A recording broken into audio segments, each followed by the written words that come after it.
Vijayawada ticket తీసుకోవాలని చెప్పినందుకు conductor చెంప పగలగొట్టిన మహిళ. విజయవాడ నుంచి విసన్నపేట వెళ్లే బస్సు ఎక్కిన ఇద్దరు మహిళలు సింగనగర్ ఫ్లైఓవర్ సమీపంలోకి రాగానే టికెట్ తీసుకోవాలని కోరిన కండక్టర్ 3 ఆధార్ కార్డులు చూపించి 3 టికెట్లు ఇవ్వాలని కోరడంతో చెలరేగిన వివాదం.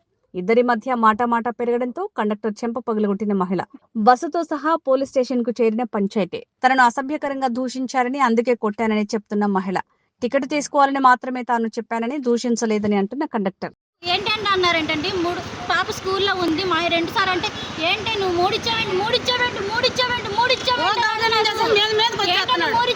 ఏంటి అనేసరికి నీకు కొట్టాను సార్, కొట్టలేదు ఏమి అంటాను తప్ప సార్, నన్ను ఎందుకన్నా ఏమైనా పెళ్ళా అన్నా, నీ మొగుడికి నువ్వు అన్నం పెడుతున్నావో లేదో, నీ మొగుడు నీతో ఎదుగుతున్నాడో లేదో, ఈ మాటలన్నీ ఎందుకు సార్ నా మొగుడు జోలి. వాళ్ళు 3 కార్డులు తీస్తారండి, ఆధార్ కార్డులు.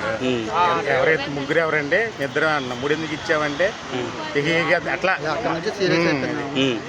అలా అయ్యేసరికి ఎన్నమ్మ ఇద్దరుంటే 3 ఎందుకు కార్డులు ఇస్తారమ్మా, ఏమా అంటే నన్ను ఏమా అంటావని కొట్టి కబల్ చెప్పు తీసి కొట్టపోయిందండి. దెబ్బ వేసి మళ్ళీ చెప్పు తీయిపోయింది, పక్కన లాక్కుంది. ఇక ఇక్కడ స్టేషన్ తీసుకొచ్చి కేసు పెట్టారు. ఎక్కడికి వెళ్తున్నాడు సర్వీసు? విజయవాడ నుంచి Vistannapeta city terminal 308 service number. మీ పేరండి? బి శ్రీనివాసరావు. ఆయన ఎందుకంటే నన్ను వీడియోలు తీస్తున్నాడు ఆయన.